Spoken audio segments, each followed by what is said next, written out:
There's a lot of anecdotal advice around on improving your marriage. But if you want something you can really use that will actually make a difference and reignite your marriage, check out the link in the description below.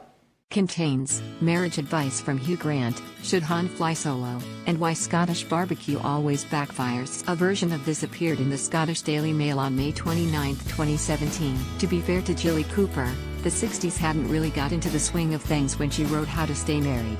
Now, 50 years on, she admits she never followed her own advice and is embarrassed by the book's husband must come first views, and the suggestion that wives fill their days making paper flowers. She seems a lot more candid at 81. Am I boring you? She asked John Humphreys on Radio 4's Today program yesterday. It's very early in the morning and I had a sleeping pill last night and I'm probably talking rubbish. That's not entirely true. Jilly's own marriage confronted infidelity and the pain of infertility, but it survived until her husband Leo's death in 2013. And I rather like the bit in her book where she notes that if one half of the couple returns home after some time away, the ecstatic welcome home is often followed by sniping and bad temper, which may chime with anyone who has come back after a few days elsewhere and griped about piles of dishes or forgetting to buy tea bags. Couples today are 5 times more likely to divorce than when Jilly's book was first published, and many don't bother marrying at all, perhaps because, without being unnecessarily bleak about it, marriage essentially yokes together 2 conflicting sets of beliefs. Until someone dies, slobs marry neatness freaks. Toothpaste squeezers marry toothpaste spendthrifts. Someone who loves Beethoven's last 5 sonatas may end up with someone who played the soundtrack from a zombie apocalypse movie in the car on their first date.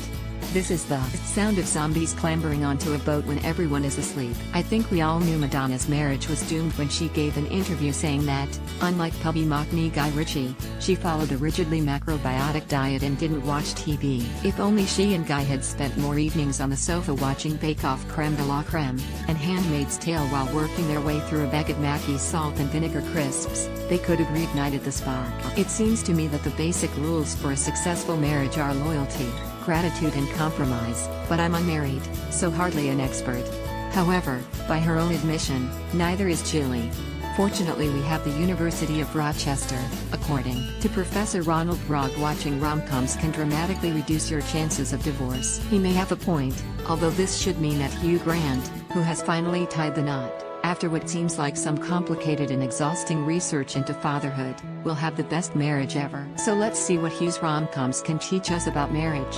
Notting Hill, up your chances of marrying an incredibly famous film star by living in Notting Hill, affordable for everyone from millionaires to billionaires, despite running an unsuccessful bookshop. Love Actually, up your chances of marriage by expressing the view that airports represent the very best of love and humanity, despite all evidence that airports are where excited holidaymakers are made to walk unnecessary miles towards departures in the hope they'll finally crack and buy 7 coffee, while sunburned exhausted arrivals are made to camp beside a luggage carousel that runs on treacle and glue. Bridget Jones's Diary, the most unmarried person in the film has all the fun. 4 weddings and a funeral.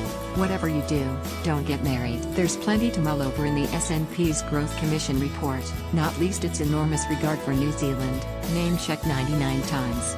Apparently an independent Scotland would be just like New Zealand. Turns out, this meant copying and paste a 10-year-old NC Treasury paper into last week's report. Some years ago when I was working in North Carolina, a friend suggested we finish the day in a barbecue shack. Sitting down at a communal bench with a plate full of pulled pork and hush puppies was a transformative moment. The first mouthful made me realize how appallingly badly we do barbecue at home. Carolina barbecue is a thing of smoky romance, producing outrageously juicy, flavorful joints that have been cooked slowly in fiery pits. Scottish barbecue is simply the pits, with mechanically recovered slurry burgers, sausages made from fat and sawdust, and steaks like meaty face flannels. This bank holiday weekend, my neighbors were out in force, grimly gathering around rusty grills to render food carcinogenic, one sausage at a time. Perhaps it is the importance of the social ritual that keeps us barbecuing, and I'm all for events that bring families and friends together. But where's the allure of Scottish barbecue, where people gather like lions around a carcass to make paraffin-flavored food, while carbonizing the neighborhood's enjoyment of a sunny day? Those who resort to huge gas-fired canisters defeat any remaining point.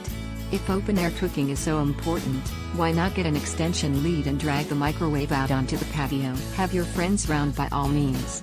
Eat in the garden, if the weather holds. But remember that there is nothing you can barbecue that wouldn't taste infinitely better from the kitchen. Despite Taylor Swift's 20 minutes on stage and tickets at a modest 18, the BBC's big weekend failed to sell out entirely.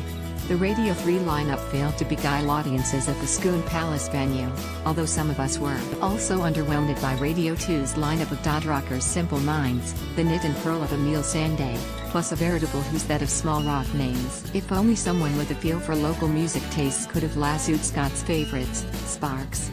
Scott's blood may not run in their veins, although singer Russell Mael left some of his on the pavilion stage after colliding with the amplifier, but the clever Californian band has long-standing ties here, from their love of Tonic's Caramel Logs to forming successful supergroup FFS 3 years ago with Franz Ferdinand. So it's no surprise that Glasgow was the first stop of their latest tour last week. The thunder of stampeding rhinos, elephants and tacky tigers was nothing compared to the sold-out roar around Eglinton Toll when they played their glam rock anthem "This Town Ain't Big Enough for Both of Us." Haste ye back.